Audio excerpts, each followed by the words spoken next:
কি জয়। বিজেপির কার্যকর্তা না, এখানকার সাধারণ মানুষের উৎসাহটা চোখে পড়ার মতন, দেখার মতন।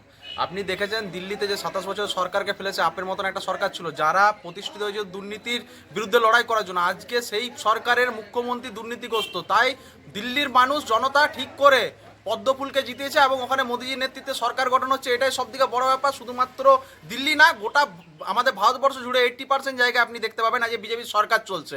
আর এর থেকে ভালো দিন আর কি আসতে পারে? পশ্চিমবঙ্গের মানুষ অপেক্ষায় আছে। দিল্লিতে তো আমরা আপকে সাফ করেছি, এবার পশ্চিমবঙ্গের মানুষের পালা। পশ্চিমবঙ্গের বাঙালি হিন্দুরা কবে পশ্চিমবঙ্গের পাপকে সাফ করবে, সেটাই হচ্ছে দেখার।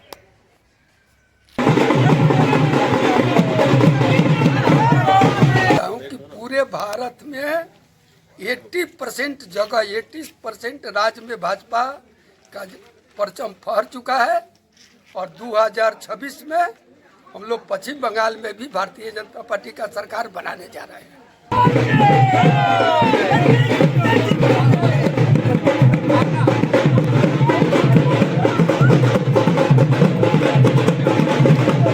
ভারতীয় জনতা পার্টির তরফ থেকে বারাবণী মণ্ডল ওয়ানের পক্ষ থেকে আমরা কেলেজোড়া মোড়ে বিবেকানন্দ লাইব্রেরি থেকে দোমাহানি স্কুল জলটাঙ্কি পর্যন্ত আমরা একটা বিজয় মিছিল করেছি।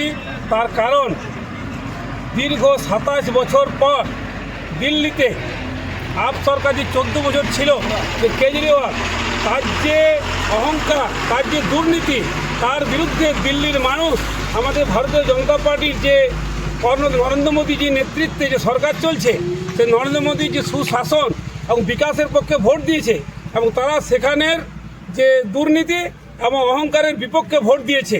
তার ফলে 27 বছর পর দিল্লির জনতা আজ নরেন্দ্র মোদী তো বিজেপিকে দুহাত তুলে আশীর্বাদ করেছে এবং কেজরিওয়ালকে ঝেঁটিয়ে বিদায় করেছে।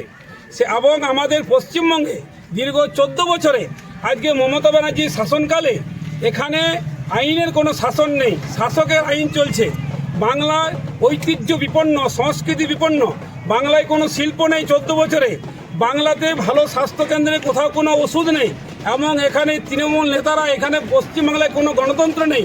তাই আমরা নরেন্দ্র মোদীর নেতৃত্বে আমাদের 26-এ যে বিধানসভা ভোট আসছে, আমাদের দিল্লিতে যে সরকার এসছে, তাতে আমাদের ভারতীয় জনতা পার্টির যে সিট সংখ্যা ছিল তার 3 গুণ ওখানে আমরা পেয়েছি।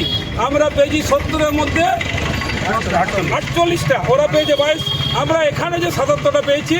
2021 সালে পশ্চিমবঙ্গের জনগণ আমাদেরকে যে বিরোধী দলের তকমা দিয়েছে, বিরোধী দল হিসাবে আমাদেরকে স্বীকৃতি দিয়েছে, আমাদেরকে আশীর্বাদ দিয়েছে। আমরা 2026-এ তার 3 গুণ আসন নিয়ে পশ্চিমবাংলায় আমরা সরকার গঠন করব। তার কারণ পশ্চিমবাংলার মানুষ আজ দেখতে পাচ্ছে যে মমতা